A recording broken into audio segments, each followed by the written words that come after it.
Bon lundi tout le monde. Donc, lundi 3 janvier, point de presse spécial. Vous avez reçu hier un communiqué à vos portes concernant les activités loisirs. Je trouve important de pouvoir y revenir avec vous, puis aussi faire un survol des mesures en place.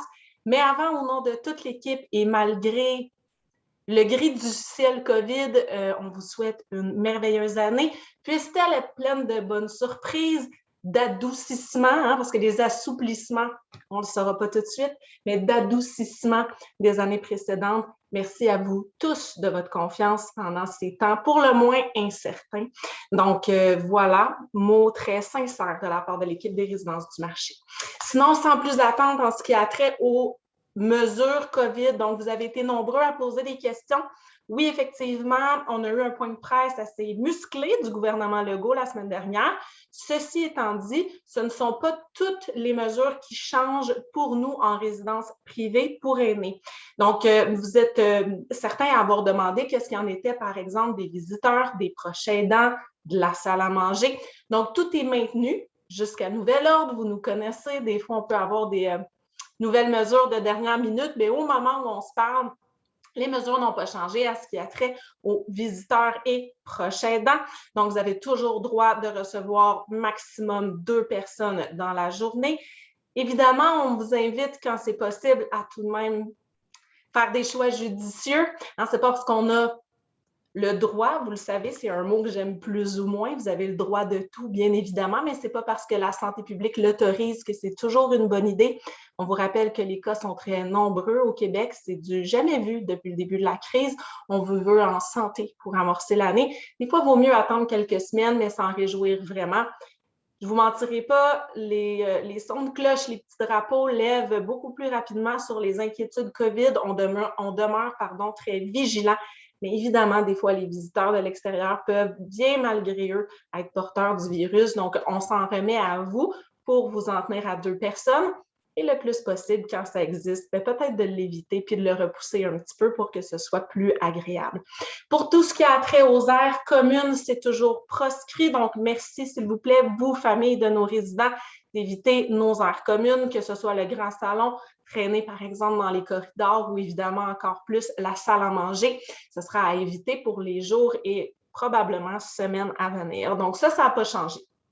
Pour ce qui est de la salle à manger, ça ne change pas non plus. On n'est pas obligé de la fermer. Oui, plusieurs étaient surpris parce que les restaurants et bien des salles à manger ont dû fermer leurs portes dans les derniers jours. Ceci étant dit, une résidence privée pour aînés, c'est votre maison. Et comme les visiteurs et les proches aidants ne sont pas admis, c'est votre salle à manger, un peu comme si nous, on est à la maison, on a bien évidemment le droit d'aller en salle à manger. Je vulgarise, mais c'est la façon simplifiée de le comprendre. Pour le moment, on n'est pas obligé de la fermer. Je tiens à vous rappeler que si jamais les cas devaient augmenter, s'il devait y avoir des nouvelles mesures gouvernementales ou si on se retrouvait, touchant du bois, mais avec un statut d'éclosion, de nouvelles mesures pourraient être appliquées. Donc, ce sera à suivre. Les changements sont principalement au niveau des activités. Donc, au niveau de la programmation loisirs, on vous a partagé hier comme un type d'erratum, appelons ça comme ça, parce qu'on avait bien prévu une série d'activités pour vous qui devront jusqu'à nouvel ordre être suspendues. Qu'est-ce qu'il y a à retenir de ces informations-là? Bien, en fait, c'est que tout rassemblement intérieur est à éviter. Donc, ça veut dire que tout ce qui était, même juste pour un échange discuté, une douzaine de résidents au salon, pour exemple, un café actualité, tout ça, ce sera à éviter pour les semaines à venir. Évidemment, toutes les activités de partage de matériel aussi, donc elles sont détaillées sur votre communiqué, mais le bingo, OKO, baseball poche, cartes, Scrabble, bon, vous les connaissez, vont devoir être suspendus jusqu'à nouvel ordre. Et ce qui portait un peu au questionnement parmi vous, c'était, bien, on mentionne que si c'est pratiqué individuellement ou un couple, j'insiste, à la même adresse, c'est très important, c'est permis. Bien, effectivement, il y a des espaces qui sont tout de même fermés, qu'on soit seul ou en couple. Notamment, on nous a demandé de fermer la piscine, donc spa aussi, le gym, l'espace gym et lieu de culte, donc la chapelle devrait être fermée jusqu'à nouvel ordre. Par contre, s'il n'y a absolument personne au grand salon, que vous êtes seul puis que vous voulez pratiquer le billard, vous avez votre queue de billard puis vous êtes vraiment seul, vous avez le droit de le faire. Maintenant, s'il y a un attroupement autour de vous pour vous regarder jouer, ça ne fonctionnerait plus. Vous comprenez ce que je veux dire? Bien évidemment, si vous pratiquez des activités seules, on vous demande de tout de même désinfecter vos mains, désinfecter le matériel. Par exemple, on a toujours une station de désinfection avec un vaporisateur et un linge microfibre. Vous pouvez désinfecter le tour de la table avant votre départ, ne serait-ce que par respect là, pour ceux qui pourraient vouloir en profiter un peu plus tard. Donc, évidemment, ce n'est pas qu'on ferme les aires communes, mais on ne peut pas avoir de rassemblement ni d'activités qui s'y tiennent. Vous avez évidemment le droit de vous visiter. C'est la même chose dans la société. Si quelqu'un demeure seul, on a le droit de recevoir quelqu'un à la maison. Donc, c'est vrai pour vous aussi, amis résidents. Par contre, j'en appelle à votre grande prudence. On m'a informé que dans bien des milieux de vie, les éclosions les plus importantes n'étaient pas étonnamment dues à des visiteurs, parce que des fois, on reçoit de la visite, mais il y a une personne à ce moment-là qui risque d'être infectée. Les éclosions un peu plus préoccupantes sont dans ce qu'on appelle une contamination communautaire. Donc, des résidents qui ne seraient pas aux résidences du marché, là, je vais être claire, mais dans d'autres milieux de vie, on me rapporte que de plus en plus nombreuses les éclosions, en fait, qui sont issues de regroupements de résidents dans un appartement. Exemple, si vous décidez de vous regrouper à plusieurs pour faire un souper, une partie de cartes, ce n'est pas pour nous qu'il faut pas le faire. Nous, on ne vous interdit rien, je vous le redis. Vous avez tous les droits, vous avez la même liberté, en fait, que nous tous qui sommes en société. On essaie d'appliquer ce qui est recommandé par le gouvernement. Donc, oui, vous pouvez recevoir des gens à la maison. Mais si on prend un café, on ne porte pas le masque, on n'est pas à 2 mètres, on joue aux cartes, c'est sûr qu'on peut s'exposer à un risque plus important d'être contaminé. L'idée, ce n'est pas de devenir plus inquiet que nécessaire. Mais je pense qu'il faut être réaliste. Il y a énormément de cas. On veut rester en santé. On ne veut pas être obligé de perdre d'autres libertés. Donc, peut-être vaut mieux être résilient en ce début d'année et attendre quelques semaines avant de se rassembler.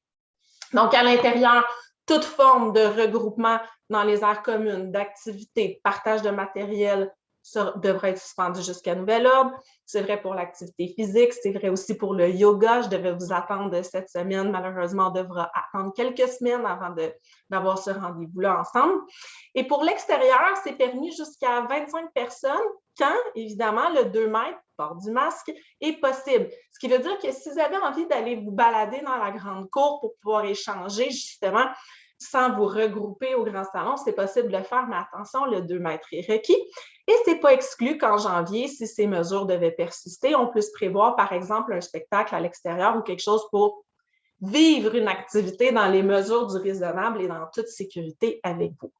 Évidemment, on vous rappelle aussi qu'il est important d'appliquer les mesures barrières. On le dit à chacun de nos points de presse. Donc, lavage des mains. Trop souvent, on passe tout droit. Il y a des pompes là, très rapides de Purell partout dans la résidence. Mettez un peu de gel.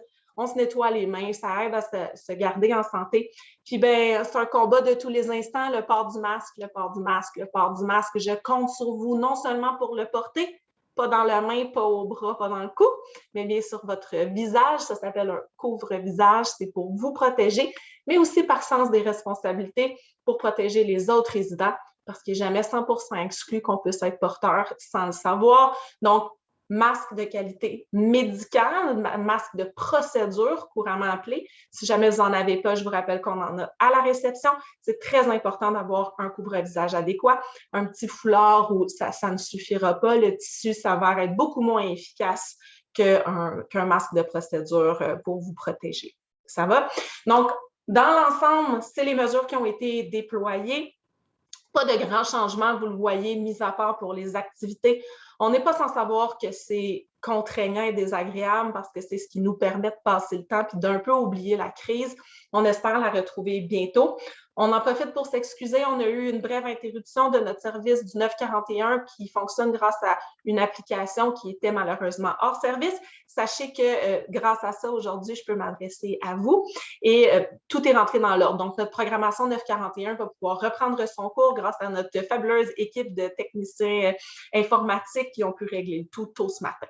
Donc, sur ce, si vous avez des questions, je sais que des fois, il y a des zones grises. Des fois, il y a des flous. Ce n'est pas qu'on le souhaite, mais bon, même le gouvernement fait bien de son mieux pour établir des grandes lignes. À nous, après, de faire Bien, je le dis souvent, preuve de résilience, de bienveillance, de patience les uns avec les autres. Souvent, quand les mesures s'additionnent, la tension monte. Mais rappelons-nous qu'on est fort nombreux dans ce grand paquebot des résidences du marché. Ce qu'on veut, c'est mettre pied à terre en toute santé. Donc, sur ça, on se retrouve très vite. N'hésitez pas à faire appel à notre équipe au besoin. Bonne journée.